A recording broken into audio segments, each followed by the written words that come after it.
बात विवादों में घिरे अवी मुक्तेश्वरानंद की, जिनकी मुश्किलें लगातार बढ़ती जा रही। सवाल है कि आखिर अवी मुक्तेश्वरानंद के मठ में रहस्य लोक का सच क्या है। सूत्रों की माने तो पीड़ित नाबालिग बटकों की मेडिकल रिपोर्ट में कुकर्म किए जाने की पुष्टि की गई है, जिसके बाद हर तरफ अब सवाल उठ रहे हैं, हर तरफ हड़कंप मचा हुआ है कि बटकों की तरफ से जो आरोप लगाए गए क्या वो सच है। एक दिन पहले पुलिस ने पीड़ित दोनों नाबालिग बच्चों को मेडिकल कराया था। हालांकि शिकायतकर्ता आशुतोष ब्रह्मचारी ने भी मेडिकल में बच्चों के साथ में कुकर्म की पुष्टि होने की बात कही थी, जिसके बाद पुलिस की तरफ से भी इस पूरे मामले की जांच की जा रही है। लोगों के बयान भी दर्ज कराए जा रहे हैं। ऐसे में माना जा रहा है कि अब स्वामी अवी मुक्तेश्वरानंद के खिलाफ कानून का शिकंजा कसने वाला है। हालांकि स्वामी अवी मुक्तेश्वरानंद ने गिरफ्तारी से बचने के लिए इलाहाबाद हाईकोर्ट में अग्रिम जमानत याचिका भी दाखिल कर दी है, उस पर भी सुनवाई होनी है। लेकिन अब स्वामी की मुश्किलें लगातार बढ़ती जा रही हैं। अब जो याचिका उनकी तरफ से दाखिल की गई उस पर जस्टिस जितेंद्र कुमार सिन्हा की सिंगल बेंच में शुक्रवार को सुनवाई होगी। ऐसे में पुलिस की ओर से अदालत में मेडिकल रिपोर्ट भी रखी जाएगी और उस रिपोर्ट में क्या कुछ है कोर्ट की तरफ से देखने के बाद ही उनकी अग्रिम जमानत याचिका पर फैसला सुनाया जाएगा। और अभी मुक्तेश्वरानंद को माना जा रहा है कि सुनवाई के बाद बड़ा झटका भी लग सकता है। अगर उन्हें हाईकोर्ट से राहत नहीं मिलती है तो पुलिस कभी भी उन्हें गिरफ्तार कर सकती है।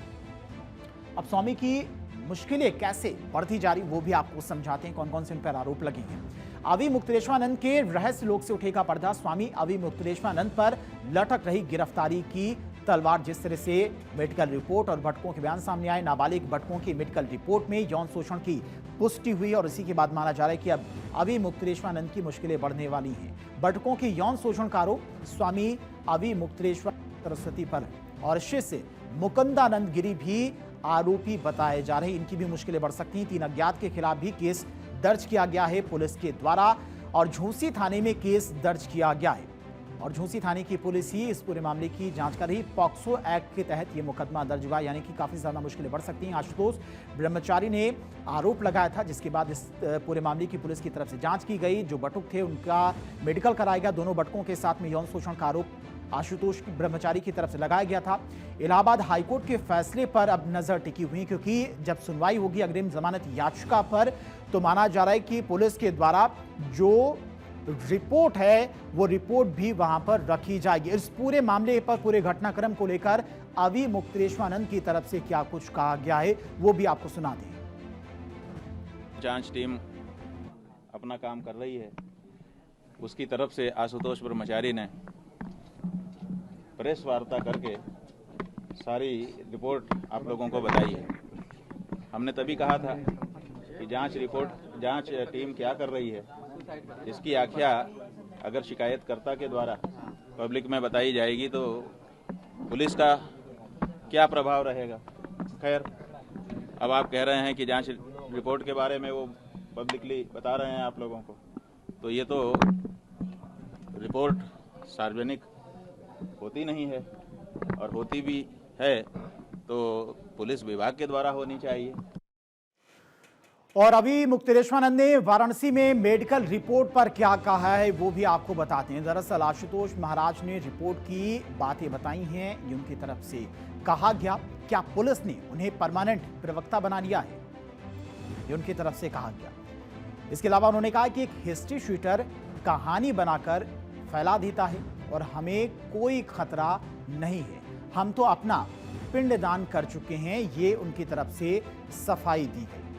अब वहीं अभी मुक्तेश्वरानंद के मठ का एक महिला ने भी राज खोला है। महिला ने उनके मठ को लेकर बहुत अजीबोगरीब चौंकाने वाले खुलासे किए। यह महिला उनके वाराणसी मठ में साल 2022 में 2 महीने के लिए रही थी और तभी उन्होंने कुछ ऐसा देखा था जिसको लेकर अब बयान आया है, जिसे बताकर उन्होंने सबको हैरान कर दिया। महिला की तरफ से भी इस पूरे मामले को लेकर दावा किया गया। महिला की तरफ से मठ को लेकर क्या कुछ कहा गया है वो भी आपको बताते हैं। दरअसल महिला की तरफ से दावा किया गया कि मठ के अंदर गुप्त कमरे बने हुए हैं, जहां पर सिर्फ स्वामी जी की सखी का कंट्रोल रहता है। सखी जा सकती, बाकी कोई नहीं जा सकता है।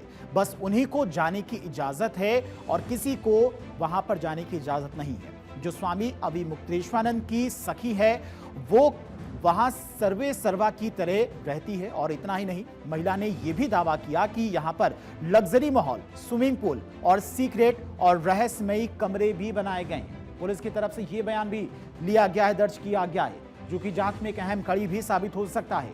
उस मठ की भी जांच की जा सकती है। महिला ने बताया कि उन्होंने मठ के अंदर जो कुछ देखा है उसने उसकी राय ही बदल दी थी। मठ में किसी आध्यात्मिक केंद्र जैसे सादगी के बजाय लग्जरी अधिक है। वहां पर ऐसी एलईडी टीवी और महंगे कालीनों से सजा हुआ लग्जरी माहौल है और मठ के अंदर हॉल इतने शानदार हैं कि आंखें चौंधिया जाएंगी। उन्होंने दावा किया कि मठ का पूरा नियंत्रण सखी के पास में। इस बीच आशुतोष ब्रह्मचारी ने क्या कुछ कहा है वो आपको सुनाते हैं। माननीय न्यायालय में हमारे दोनों भटकों के बीएनएस की धारा 183 के तहत बयान दर्ज हो गए हैं और कलमबंद बयान माननीय न्यायालय ने ले लिए हैं और हमारे सामने जो जो प्रकाश में विवेचना और हमारे भटकों ने जो बताया है इसमें बड़े बड़े नाम आए हैं। और आरोप और सफाई पर नजरें टिकी हुई हैं इलाहाबाद हाई कोर्ट पर। मेडिकल रिपोर्ट दाखिल करने के बाद पुलिस के द्वारा इलाहाबाद हाई कोर्ट क्या कुछ इस पर फैसला सुनाता है। क्या अग्रिम जमानत की याचिका अभी मुक्तेश्वरन की कोर्ट स्वीकार करता है या फिर मुश्किलें अभी मुक्तेश्वरन की बढ़ने वाली हैं, ये इलाहाबाद हाई कोर्ट की तरफ से जब सुनवाई होगी, जो फैसला सुनाया जाएगा उस पर टिकी हुई है।